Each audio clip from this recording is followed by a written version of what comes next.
The following is a recreation of a constellation exercise by Dr. Chris Walsh, an internationally known psychiatrist and constellation trainer from Australia, at the North American Constellation Summer Intensive, sponsored by Dr. Ed Lynch, director of the New England Institute of Systemic Constellations.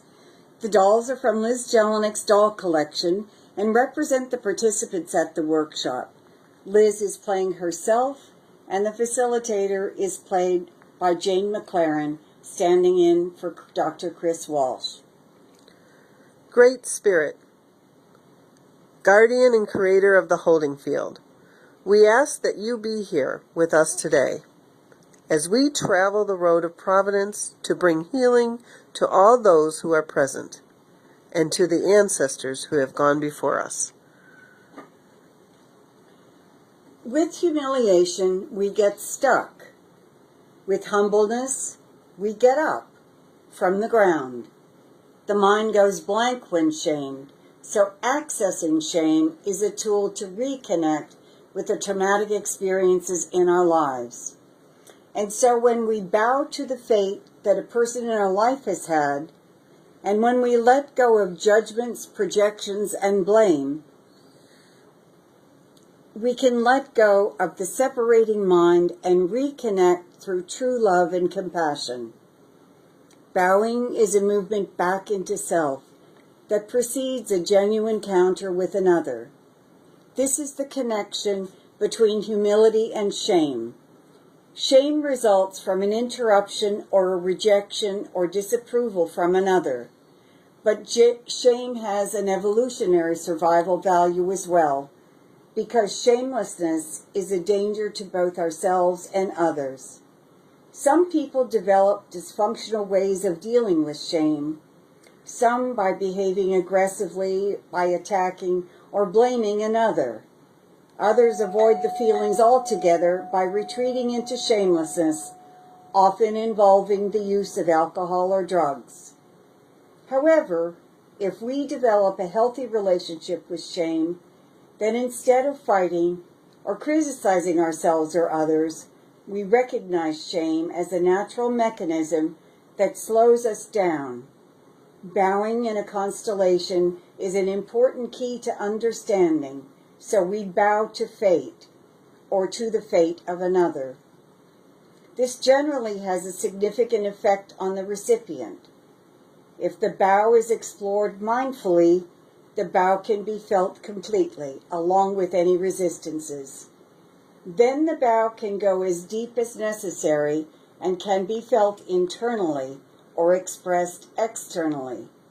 It is in the bow that we really meet ourselves. Does anyone have someone they'd be willing to bow to as a demonstration? Oh my God! Yuck! That looks and sounds like a constellation to me. Are you willing to demonstrate bowing? To whom? Who is the face about?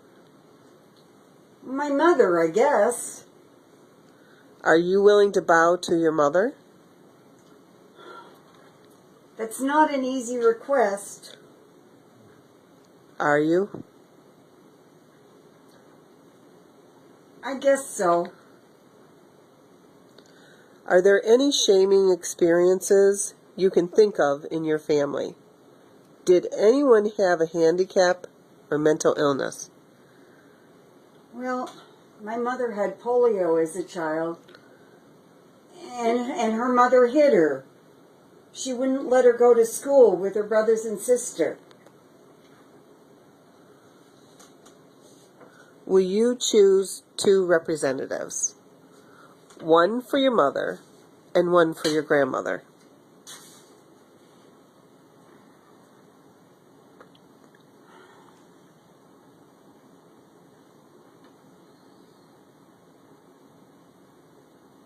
Would you represent my mother?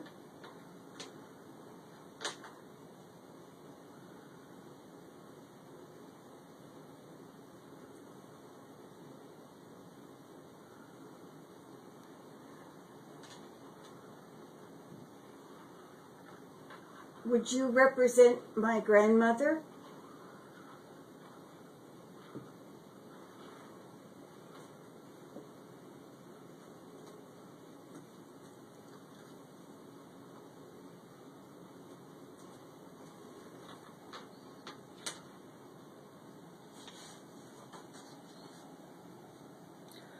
I see that your grandmother is facing away from your mother, and your mother is looking at her back.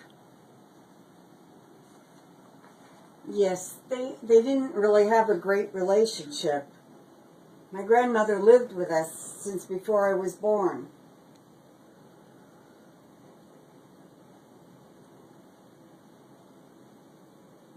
Can you walk over and face your mother? It's really scary.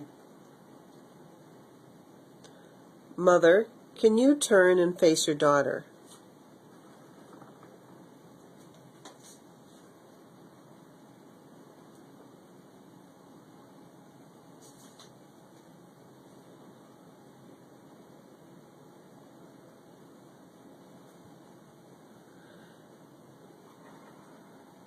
Can you bow to your mother's fate?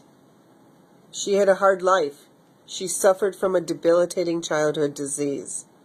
Then her mother kept her from going to school. She must have felt shame and humiliation.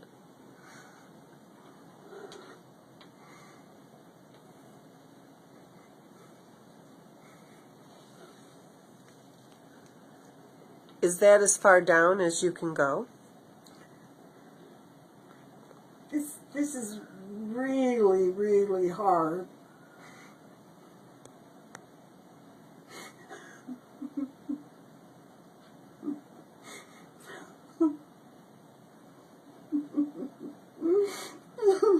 Just stay as long as you can and feel the feelings you are having. Notice anywhere in your body that you are feeling anything.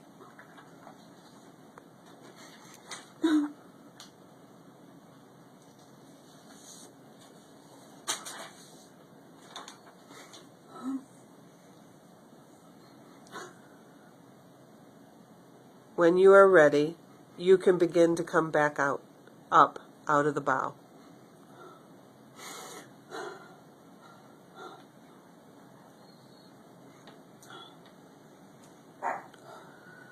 How are you doing?